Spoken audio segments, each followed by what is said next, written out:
As far as I'm concerned, as long as that same respect and recognition is not shown toward every one of our people in this country, it doesn't exist for me. And during the few moments that we have left, we want to have just an off-the-cuff chat between you and me. Us. We want to talk right down to earth in a language that everybody here can easily understand.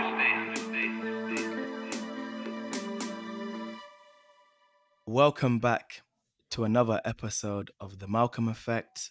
Joining me today, I have two great thinkers and comrades, Fatima and Flo.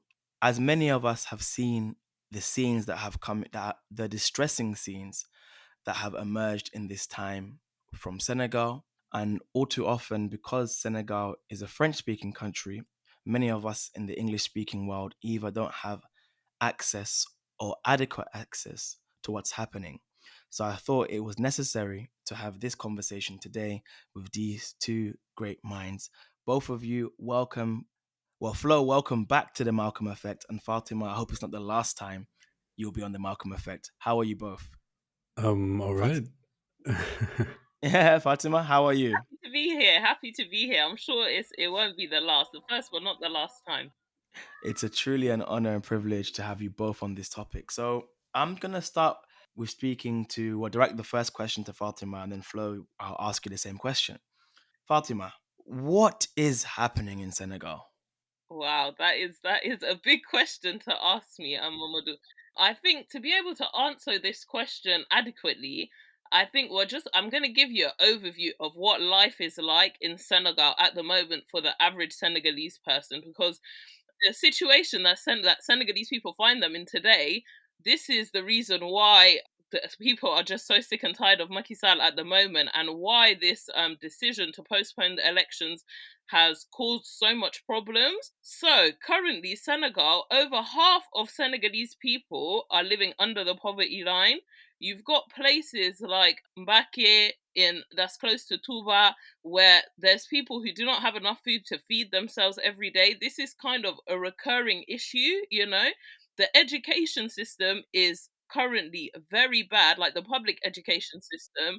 The biggest university in Senegal, which is basically one of the kind of powerhouse universities in West Africa, because you have people that come from all around Francophone Africa to come and actually study there, has been closed for over 9 months, and it's been completely in shambles since, I can say, 2021, to be honest.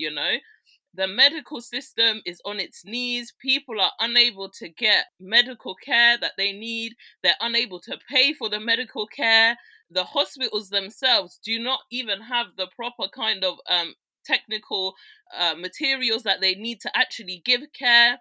Like a small example that I've given a few times is one of my aunts was gravely sick last year. She had cancer and she had to have a life-saving operation, and she couldn't have it for 4 months because the hospital told her that she had to find her own blood for the blood transfusions in the operation. Like, just to show you how bad that is, because she could have died. And this is just the only reason why it took her 4 months to find it, and she actually found it, is because I have doctors in my family. So imagine people who do not have doctors in their family. Imagine what it's like for them. Like, people are being told to bring in their own syringes for injections, their own. It's just terrible, to be honest. We had an issue where one of the main cancer centers in Dakar was closed, and they were sending people with cancer to Saint Louis. So these are all things that have really, really, really affected the population of Senegal. The cost of living has just gone up and up and up, to the point where Senegalese people can barely afford the life that they're trying to live over there. So it's really accumulation of so many things that have got us to this point today. But the only person that I can say is at fault for what is happening in Senegal today is Macky Sall, because he has decided to upheave the democratic process in Senegal and just basically cause chaos for reasons that are only known to him at this point. I don't even think the people close to him know why he's done this, because basically I'll let you know what's been happening since February. the electoral campaigns were supposed to start in February. We were supposed to have presidential elections just the day before yesterday. On the 25th of February was when we were supposed to go and vote. So Macky Sall has decided hours before the campaign was supposed to start. He's gone on TV and said that actually there's issues with the electoral process. I fear that there's been some sort of collusion and corruption, so the elections can't continue until we have a full kind of investigation of what's happening. And what doesn't make a lot of sense is that his candidate, which is Amadouba, which is representing, his party and the one that he's kind of, pushed forward, he's kind of blaming him for the corruption, but he's still the prime minister, and he's still his candidate. So to me, we're really just very confused, So after this, he's decided to go. That this decree that he's put through was sent to the National Assembly to be put through, and it was just absolute chaos over there. He's basically waited all day. I spent the whole day watching it. They were having their debates, they were speaking, and then right at the end, when the actual vote for the decree was supposed to happen, some people from the opposition side, notably Guy Sanya, kind of was angry because he said that there was collusion in the counting of the votes. Like basically, the president of the National Assembly was supposed to count votes, so yes or no towards this decree, and the numbers that he was counting was impossible because there was not that many people there. So basically, they found out after that he was basically counting the names of people that were absent, So that was already a mess. So they refused to continue the voting, the people from the opposition. And the president of the National Assembly called the riot police, who came in fully armed and just kicked out basically all the people from the opposition. Every single member of the opposition was taken out. They were manhandled. They were roughed up. Like, the videos were actually very shocking to see, And then at the end of it, they still continued the vote with only the people kind of from Macky Sall's party and the PDS party still there. So obviously the vote's gone through. So I'm going to ask you, do you feel like that is a democratic way to pass a decree? Like, to me, it doesn't make any sense that it could have even been fathomable for that to go through, So that's where things, Yeah. yeah. So from then, No, thank you so much. you're Thank you so welcome. much. Thank you so much for that. Please carry on. Yeah, so sorry, I talk a lot, sorry. No, not at all. Yeah, It's the education for us all. definitely. So after this is when the protests really, really started, because people are sick and tired of it. People have been mobilizing on the internet. We've had kind of groups that have come up in Senegal. We've got the opposition who have kind of made a sort of coalition together. We've got people from the civil society also who have created this coalition, New Election, which means kind of save our elections. And then people have been protesting, people have been out, but the problem is that Senegal has a really dark past with protesting. Like, every single time in the last 3 years that people have come out to protest, there's been deaths. Like, there's been over 60 people that have died, and 55 of those people officially recorded to have died from gunshot wound from the police, So it's really, really, the police violence just gets out of hand. The repression is just something I've never seen before in my life. Like, it's just absolutely disgusting. Like, we've got videos of police kind of aiming at at children, basically at 16-year-olds, and shooting them straight in the head. Like, this is how bad it actually gets. So even through these protests that just happened in February, 3 people died, sadly. So we have one student who was in the school in Saint Louis, Gaston Berger, Université Gaston Berger, sadly. We have a 16-year-old who died in Casamance, in the Ziguinchor region. He was shot in the head, and the video is on social media. It's very, very graphic. So, and then we have somebody else who was shot in Dakar also. He was protesting and he was shot in the stomach by the police, and he sadly succumbed to his illness, to his gunshot wound when he went to the hospital after. So it's really, really sad, to be honest. Like, it's really Yeah. heartbreaking. It's, yeah. No, that thank you for sketching out My pleasure. what life is like on the ground. Mm, I want to ask Flo, who is calling right now or logging in from Senegal mm. right now. it's interesting because in the imaginary of the Western mind or people in general, all the world over, Senegal is this bastion of democracy. One of the few countries in Africa to never have a coup, for example. There's always quote unquote peaceful transfer of power. That is how Senegal has been categorized and characterized. So, Flo, I do want to ask, when we're speaking about the levels of inflation and the hardships that people on the ground are facing, is it purely to do with, let's say, mismanagement of resources by Macky Sall? Is there an aspect of maybe Western imperialism at play here? Like, what is the nature of the state that is causing the hardships that people are facing today? Yeah, I'd say it's all of that really. The economist Nogo Sobasila talks about the neo-colonial pact in play at Senegal, and that is also valid for Ivory Coast and leading leaders of France Afrique, French Africa. And Macky Sall is one of the representatives of that. So there are two things at play. Obviously, the imperialist powers who have their interests in Senegal, and then you have national elites benefiting from that status quo and also having their own agency in the rampant corruption that you find, the mismanagement of funds, be it COVID funds recently, agricultural funds, etc. So this crisis, I think, has to be read in terms of the long trajectory of the Senegalese state. We can go back to the 19th century, but if we simply look at how the Senegalese state has come to be as of 1960, what we call official independence, it has always been tied to the French state and to imperialist powers, with national elites benefiting from this new colonial status quo. And what we're seeing today is the return to, within a multi-partisan system, the return to a one-party system, or rather one-party rule. Senghor's rule, despite the image of the great leading democratic humanist that he enjoys abroad, especially, led a repressive one-party state.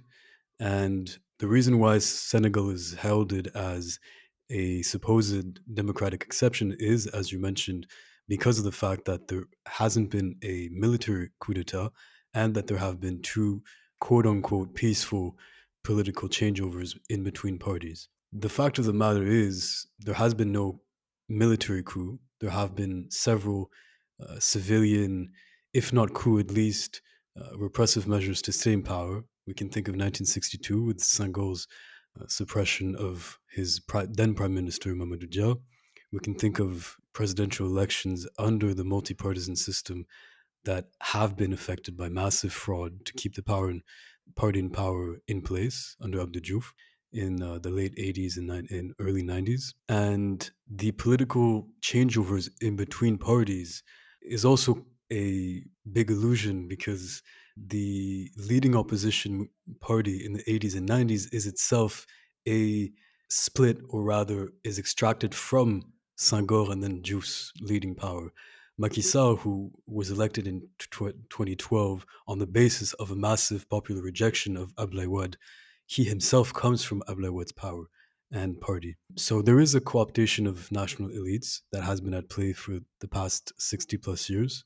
And what we've noticed over the past 3 to 4 years, at least, we can go back to the first years of Macky Sall's rule, is a hyper militarization of the police, a widespread instrumentalization of the judiciary system. And today, this power that has sought to maintain its supremacy by Macky Sall's attempted third mandate, unconstitutional, he was forced to step down because of popular mobilization. And so, with the prospect of losing the power with a candidate who is widely unpopular, the candidate that he chose, Amadouba, unpopular within society and within his own party ranks. He's been criticized from the very first weeks that his campaign started. With also a phenomenon that we've seen over the past years, which is the popularity of the PASTEF party.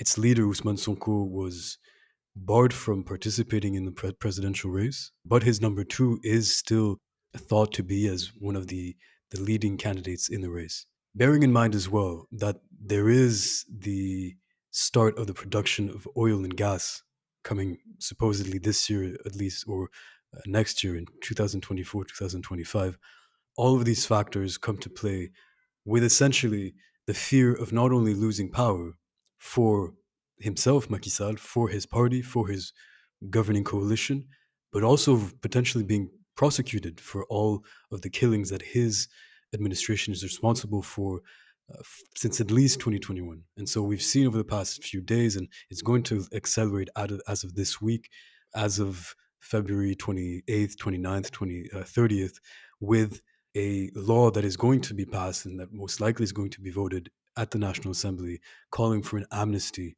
not for, or at least it's presented as an amnesty law to pardon those of the opposition that supposedly would be responsible for the killings since 2021. But everyone knows that this amnesty law is to make sure that his government cannot be prosecuted once it loses power. And so we've got this decisive moment in Senegal and Africa's political history that we're living right now is the current system, which is the extraction from the early years of neocolonial rule, which is put at risk, which is why what happened at the National Assembly, which Fatima talked about, is an organic coalition of the wider, what we could call the wider neoliberal political family in Senegal, with former presidents Abdoulaye Wade's party, with current president Macky Sall's party, the former supposedly within the opposition ranks and the latter as the ruling coalition, both coalesce together to make sure that these elections be cancelled in such a way that the leading opponent is not, or at least the leading opponent's party and movement cannot be represented in the next race, because it's a new election that would start all over again were the elections to fully be cancelled, and that's the government's plan, and to make sure that the candidate designated by the power, by the ruling coalition, can run and make sure that with all sorts, and we might be able to come back to this point, with the manipulation of the electoral process that does not date from simply canceling it, but that has been an ongoing process for the past years, making sure that the main opponent and his movement can't attain power, and make sure that his, not only his rule, but also his clan and the system that he represents does stay in power. Thank you so much for that answer. And it's interesting when you speak about the entrenchment of the elite, because we have seen in the other coups that have taken place in West Africa, or in the coups that have taken place in West Africa, we find a very clear sighted vision of who the enemy is from people on the ground. And they constantly talk about the elite, who they often call comprador class to global capital, alongside the Western imperialist powers. So it sounds like there's a similar kind of entrenchment that has taken place, and people are recognizing this. So Fatima, I was in Senegal last summer, Mm-hmm. and I was there when there was some riots. I was there when there was state repression, to the point I remember TikTok being banned for a while or Yeah. inaccessible. I was there when they decided, when Macky Sall also said he wouldn't run again, actually. Mm-hmm. So my question is, I think give people, because it seems like this seems to be, we can find this fruit much longer than this, but a lot of recent activity seems to be a continuation, at least in a long history of that moment that I saw in August. So do you mind sketching out what was the problem in Senegal the time of last summer? Like, we saw riots, we had things like France de Rage, France Exe, and all these things. We also had the story of Ousmane Sonko came to the forefront Yeah. in Western media. What was happening in Senegal over the summer? Yeah, so I think this issue, it doesn't even start last summer. I think we can take it all the way back to 2021, because that's when the riots really started to kind of explode, really. And this is not just in Dakar. This is what shows you that this is kind of the whole country that's implicated, because these riots were happening in Dakar, in Touba, in Ziguinchor, all over the country.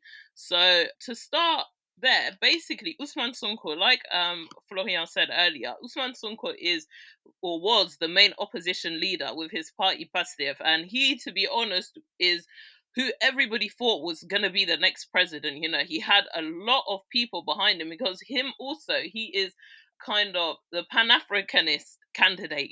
He is very much about, let's stop using the franc CFA in Senegal. Let's kind of join an African Union, or kind of just to boost kind of African qualities. And he's very, very anti-France and anti-France's meddling in Senegalese issues. So this started last year in 2021, since he was basically arrested and charged with raping a woman that works in a salon.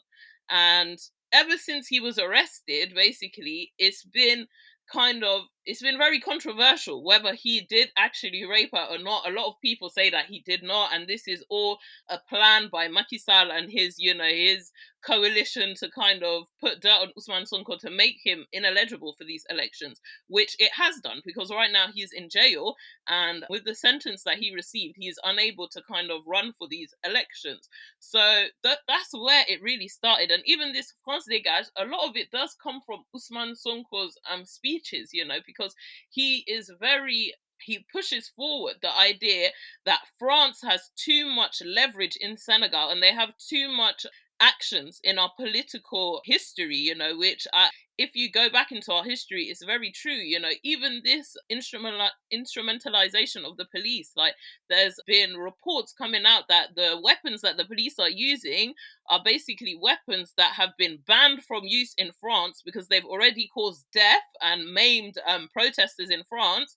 So, and now all of a sudden they're turning up in Senegal, so already people's ideas, at least my brain, goes straight to, so Macron has decided just to give us his rubbish, the things that his police force can't use, and then they're using it to kill, maim, and kind of hurt Senegalese people, so that's really where it started. It started in 2021, and it's just been a rolling dice, because every single time there's been protests, it's been either for a reason of Usman Sonko going to trial. When he got arrested again and his trial, he actually got charged, there was protests again. And now we're here today when Macky Sall has decided to postpone the election. So really, there's not one reason why. I think that my personal opinion is that just Senegalese people in general are just sick and tired of what's going on, because so much manipulation has been going on with the justice system, with the constitution, that people are just tired and they're saying no.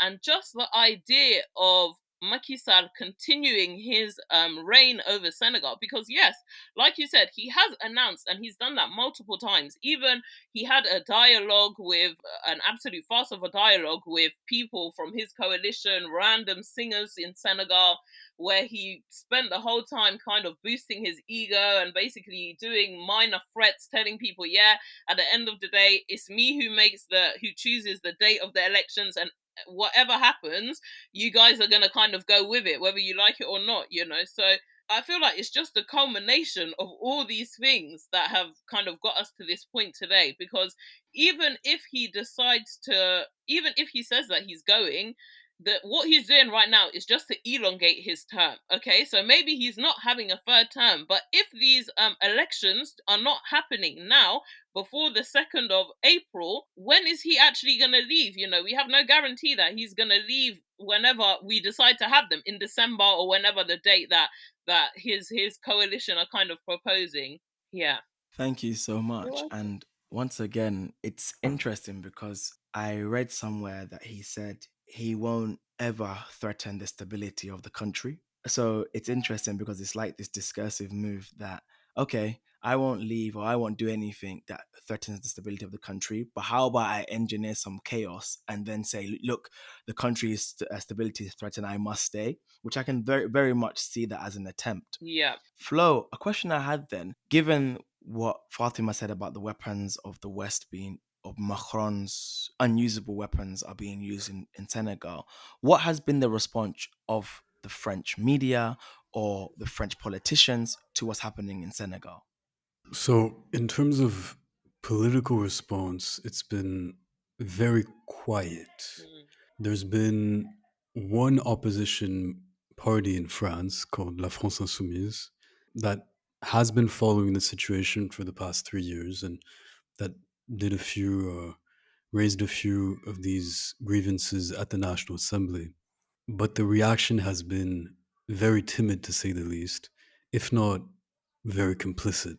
One of the major points that is denounced regarding France's positions in Africa, obviously, its economic stronghold, its meddling in national affairs, but it's the what you call in France in French deux poids deux mesures, right? It's the fact that they would react in one way regarding regimes that are not favorable to their interests, and then they would look the other way for regimes that favor them. Case in point being the way that the French foreign ministry reacted promptly to the coups in Mali, in Burkina Faso, in Niger, versus the way that the French state reacted to the coup in Chad 2 years ago, to the coup in Gabon, which favored their interest, and today to Macky Sall's coup. You see the difference in terms of political reaction. In terms of the way that the media in France has covered these events, it has surprisingly been critical of the way that the current government's response and its ferocity displayed itself, while still framing Senegal as a democratic vanguard and the exception of a democracy that it apparently would be within West Africa and in Africa. But it seems today to perhaps be taking a step back, and in this farce of a dialogue that Macky Sall initiated on February 26th, he criticized the way that international media has covered these events, threatening them and saying they wanted us to have a bloodshed in Senegal, and I sent them out of the country without what they were seeking. It seems as though they might be tiptoeing away from some of the critique that they might have been making in the very first weeks of this crisis, the beginning of the month of February. In any case, as you both know, and as your listeners are aware, imperialist powers have none other but their own interests.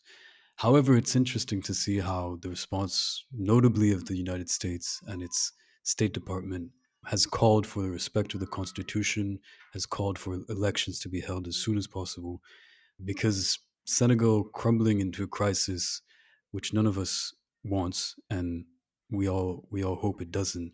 But the way that the current president and the current regime has blown on the flames of revolt and has objectively violated the Constitution, repressed any dissident voice and opposition voice, have suppressed the right to protest, have made it so difficult for journalists to cover the news. They've cut on several occasions TVs that have broadcasted protests. The way that this government has mistreated and mismanaged the country for years and years, the backlash we're seeing today, and Senegal crumbling within the French African galaxy would be a terrible news for its people to start with, but would also be bad news for imperialist powers that still have a stronghold here. Thank you so much. Do you mind just speaking more to these questions that flow again, more to like the state's handling that has caused this particular moment? I know you know much about the history of the state, and it's specifically in reference to its relationship to France. And also, do you mind adding to what are organizations and what does mobilization on the ground look like in the face of what's happening?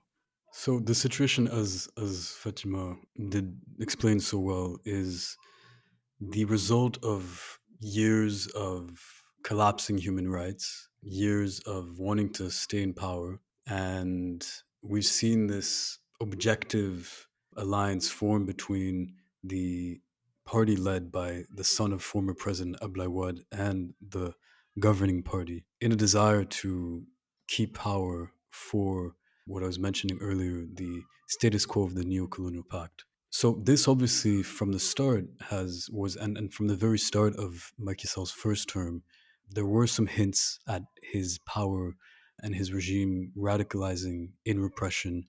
Back in 2015, he called for the reduction of the opposition to its simplest expression. That was the term he used at a press conference. And so there's been this systematic suppression of opposition voices that really has culminated over the past 3 years, which doesn't mean that people have not been mobilizing. Quite the opposite. People have been mobilizing. You had mass protests in March of 2021, another massive wave of protests in June of 2023. What has happened today is because of the number of people who have been killed, the number of people who have been injured, the number of people who have been illegally detained, be it members of opposition parties, be it protesters that are not linked to political parties but that are fed up with the situation, and bystanders who have nothing to do with the protests themselves. All of these people have been systematically repressed and put in prison. And so recently, at the beginning of this month of February, in terms of number, it seems as though there might have been less people in the streets. But because the security apparatus has been so ferocious over the past 3 years, more than 60 people, as Fatima mentioned earlier, have lost their lives, including at least 55 by gunshot, killed by the police. So the mobilization of the past few weeks and months has been a little more legalist, wanting to follow the constitution, wanting to follow the electoral process to its end. That has been met with tear gas, with live ammunition, with people being maimed, injured, and killed. And so the mobilization today is multi-formed. You have the civil society with platforms such as Alsun Election. You've got political parties such as PASTEF, PUR, and other opposition parties, candidates from the opposition that have coalesced to denounce the institutional coup at play. And you have citizens from around the country who, either on social media, in their neighborhoods, in their towns, have been voicing their discontent. There is an undoubtable rejection of this planned postponement. I would call it cancellation of or canceling of the election. But as Senegal's history has shown, as Africa's history has shown in its neo-colonial period and around the world, you've got a small fraction of a political elite that has decided to confiscate the people's will.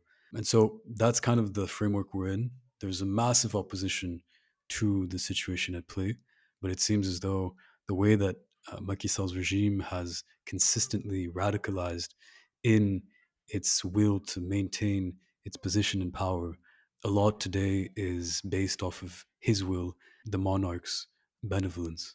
Thank you so much. And Fatima, a question for Mhm. you. So, how are the Senegalese responding to this moment and to what Macky Sall is currently doing? So that's a great question. Thank you. So to be honest, Mamadou, right now we're seeing something that we have not. I don't think we've seen this in Senegalese history. We're seeing old people. The older generation. There was videos of people in a wheelchair. Walking alongside the youth out protesting against this decision that Macky Sall has made. And I feel like that is just so poignant to me because before it was always a case of, oh, it's the kids who are causing a riot, it's the kids who are just out there causing chaos in the country. But now we can see that as the older generation has joined, people are actually understanding the real issue that we're all together against the issue that we're having, which is Macky Sall. And because we're seeing this actions that he's made over the last 3 years, just like Flo said, he's completely cut off internet connection. Like there's been periods where it's been cut off for a week. TikTok was completely blocked. It's been blocked since June 2023.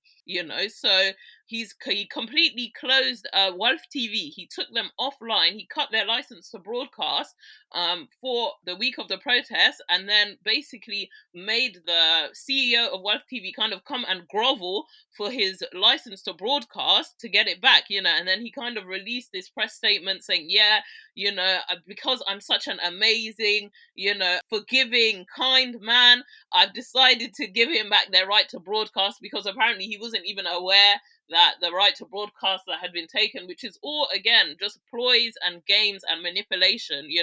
So right now, with all of this that's been happening, plus, as Flo said, the over 1,500 political prisoners, people who have, I really don't even know how to explain this to you without getting emotional. Like, these are children, we've seen videos of children as young as 15 who have been taken off the streets, who have been locked up in Rubus jail, which is kind of the main men's prison in Dhaka.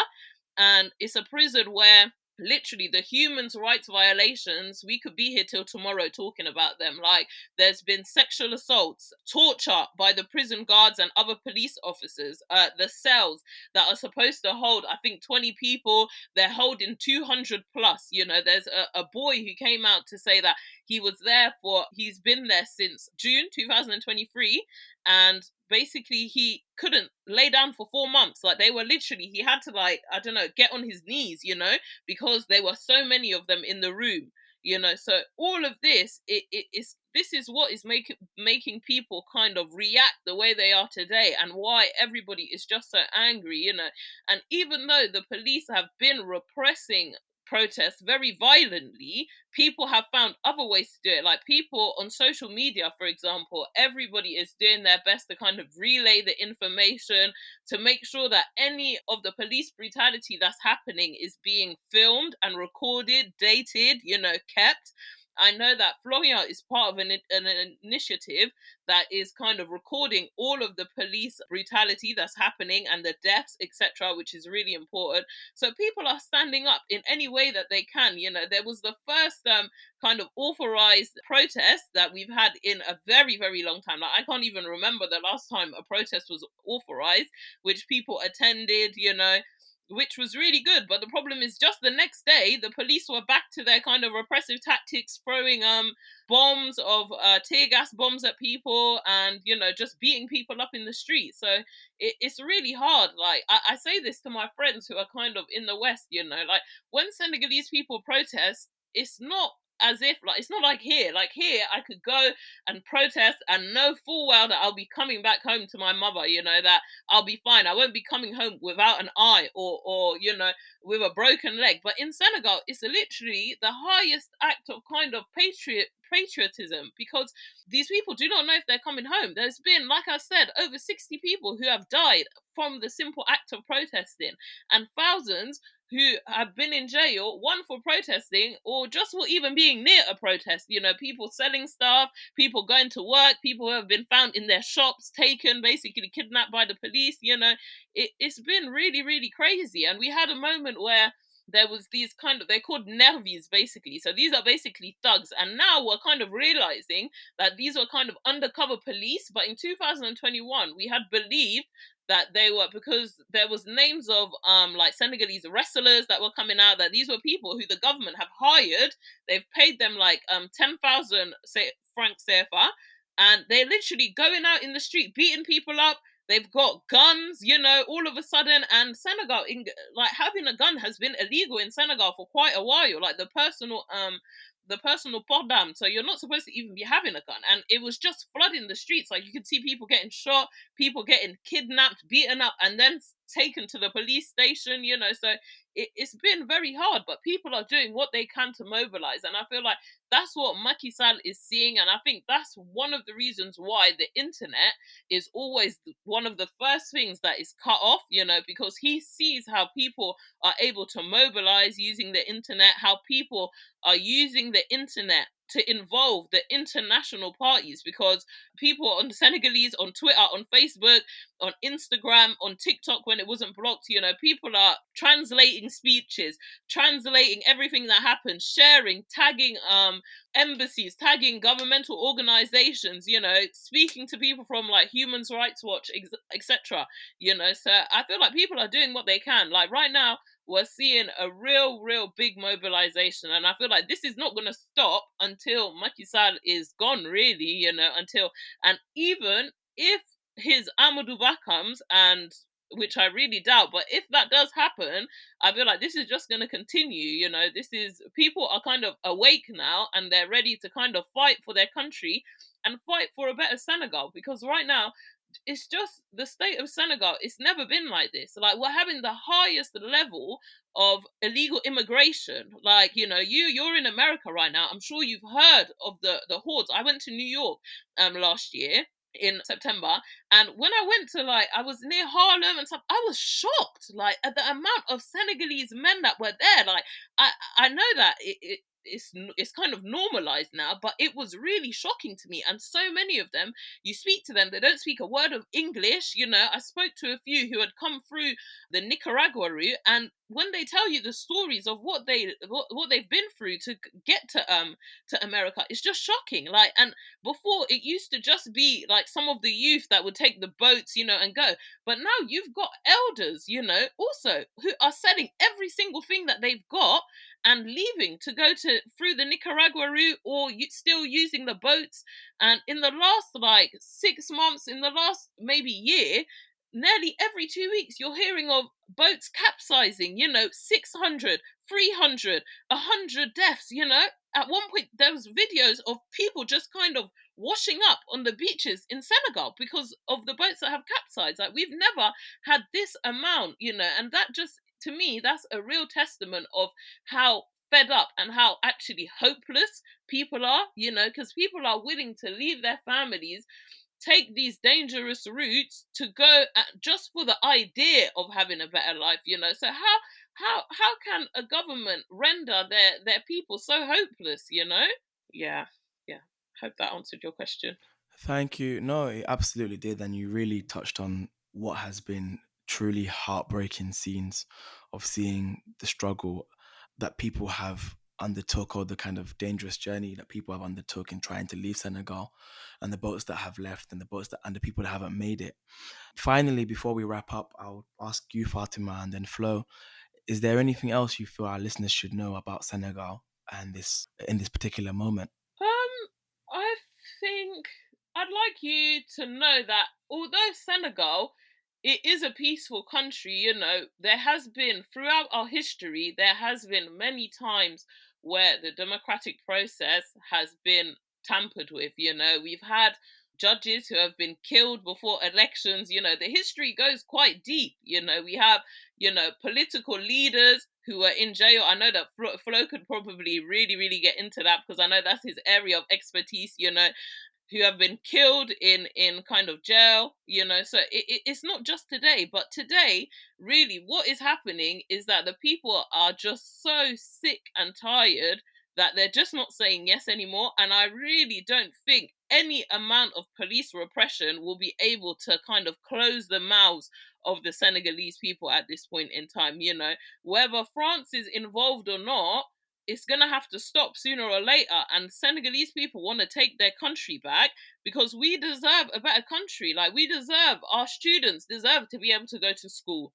Our children deserve to live in an environment where they kind of feel free and they feel open, that they can, reach any limit in their lives. Our doctors deserve to have the materials available to kind of treat their patients. Our people who work have the right to work and earn a livable wage so that they can pay their rent. People deserve the right to eat at least 3 meals a day. Like, this is just the basics. Like, there's villages in Senegal at the moment where they don't have running water, like in 2024. And compared to that, you've got people who are enriching themselves with millions. So when I'm telling you millions of dollars, this is not normal, and we want it to stop. And at this point, we are not going to stop, and our mouths will not be closed, whether it be us in the diaspora or the people in Senegal, until we see some change. And any political leader that is going to follow Macky Sall is going to have this awakened population to deal with, because we're not going to accept for the same mistakes to be had, for us to be in the exact same position in 4 years or in 8 years, whenever. So yeah, I just want them to know that Senegal is a great place. It has a lot of history, and yeah, I'm happy to know that more people are Thank you. interested. Thank you. Thank you so much. And Flo, final words on what you think the listeners need to know about Senegal in this moment? Yeah, so I think that this moment is crucial to Senegal and to Africa's trajectory. The country is at a crossroads, and if the current status quo prevails, which I personally hope it doesn't, which the vast majority of Senegalese people hope it doesn't, then we'd be engulfed in continuity that has prevailed for over 60 years. However, I want to remain hopeful, and I think that what's at core of the current crisis and what we've got to tackle in the immediate aftermath, once Macky Sall falls is accountability, truth, and justice. I think there's been so much harm done over the past years, if not to go back to 1960, but just over the past years. So much trauma, so much destruction. And that's the goal for Macky Sall through this amnesty law that he wants to pass, is to erase any of his responsibility and the responsibility of his administration in the killings, in the injuries, in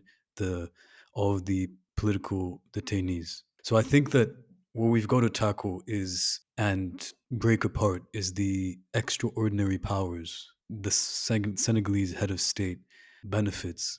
It's a lasting legacy, once again, of a very long historical process that dates back from the French colonial rule, the French Fifth Republic, and Senegal's constitution from 1963, but that has very concrete effects, lasting impact on everyday people. The militarization of the police, the instrumentalizing of the judiciary system, I think is at the core of what is happening, and that must be dismantled. And, thinking of a refoundation of the institutions that govern the country's institutions and the society in order to include everyone, all of those that have been marginalized from the social contract from the very start of the so called newly independent state. And so, with that, I think there is hope when we see the mobilization today, when we see the rejection of the status quo, when we see aspiration for freedom, for truth and justice, there is hope to be had. And as all of the comrades on the ground say, the fight continues. I really deeply appreciate the final words of you both, because what we're essentially saying, or what you're essentially saying, is that whilst it is a very difficult time for Senegal, and whilst Macky Sall is the catalyst of a lot of the upheaval in this moment, what we're seeing is that people are refusing the status quo and people are looking forward to a better Senegal. People are looking forward to and speaking of conversations of what does self-determination look like in 2024. And I think you hit the nail on the head, Flo, when you said we're right to be hopeful. So thank you very much, both of you. This has been a pleasure. I look forward to having more conversations in the future. Until next time, peace out.